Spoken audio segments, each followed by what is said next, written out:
First అయితే నేను SKN గారి నుంచి మొదలు పెడదాం అనుకుంటున్నాను.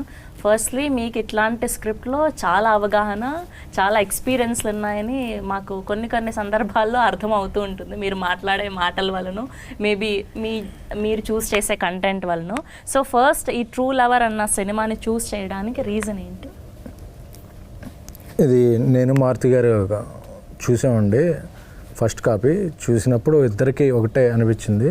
ఉన్నవాళ్ళకి, రిలేషన్షిప్లో ఉన్నవాళ్ళకి, లవ్లో పడ్డ వాళ్ళకి అందరికి కూడా ఇది మా కదా లేకపోతే మా పక్కింటి నా ఫ్రెండ్ కదా అని రిలేటబిలిటీ ఎక్కువ ఉంది అనే అనిపించింది. సో ఇది అందరికీ కాన్ఫ్లిక్ట్ అందరికీ రీచ్ అవుద్ది అని చెప్పి దీన్ని తెలుగులో రిలీజ్ చేయాలి అని అనుకున్నాం. సో మారుతి గారు ఆయన స్ట్రాంగ్ ఇంప్రెషన్తో సో అలా ముందుకు వెళ్ళాము. సో ఫస్ట్ మారుతి గారి దగ్గర నుంచి మీకు రావడం జరిగింది. అవునండి, అవును. సో ఫస్ట్ మీకు ఎవరు సజెస్ట్ చేశారండి? How it all started? నా వాయిస్ బాగాలేదు. మీ చాయిస్ బాగుంది కదా. నాకు ఈ సినిమాని మన డిటిఎస్ చేసిన ఉదయ్ నాకు కాల్ చేశాడు, నా ఫ్రెండ్ అయినా కాల్ చేసి ఇలా సో సినిమా సార్ ఒకసారి చూడండి అన్నారు.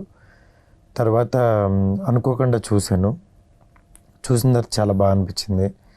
అప్పుడు చూసేటప్పుడే ఎస్కన్ కూడా పిలిచిన తర్వాత ఇది ఇలాంటి సినిమా మేము తీస్తే బాగుండు అని మేము అనుకుంటే ఎలా ఉందో అలా అనిపించి ఇమ్మీడియట్గా తను పిలిచి మాట్లాడడం జరిగింది. అలా ఈ సినిమా ఎక్కింది. ఓకే.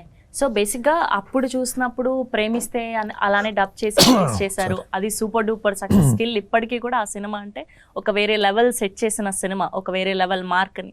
అండ్ దాని తర్వాత ఈ రోజుల్లో కానివ్వండి, బస్ స్టాప్ కానివ్వండి, అంటే ఇలాంటి అంటే ఏమి మీకు బాగా తగులుతోంది హార్ట్కి ఇలాంటి కంటెంట్ని చూస్ చేయడానికి అంటున్నారు? అంటే ఇలాంటి వాళ్ళు బేసికల్లీ ఈ కొన్ని స్క్రిప్ట్స్ ఏంటంటే మనకి రియలిస్టిక్ లైఫ్లో ఉంటాయి. ఈ సినిమా చూస్తుంటే ఎక్కడ కూడా సినిమా లాగా అనిపించదు, అంటే న్యాచురల్గా లైవ్లో జరుగుతున్నట్టు అనిపిస్తుంది. అది అంత బాగా డీల్ చేశాడు చివరి వరకు డైరెక్టర్. నాకు అది నచ్చి డెఫినెట్గా ఈ సినిమా మన తెలుగు ఆడియన్స్కి తీసుకొస్తే కనుక బాగుంటుందని నమ్మి యాక్చువల్గా ఈ ప్రాజెక్ట్లో ఉన్నాం అనమాట మేము. Okay, okay.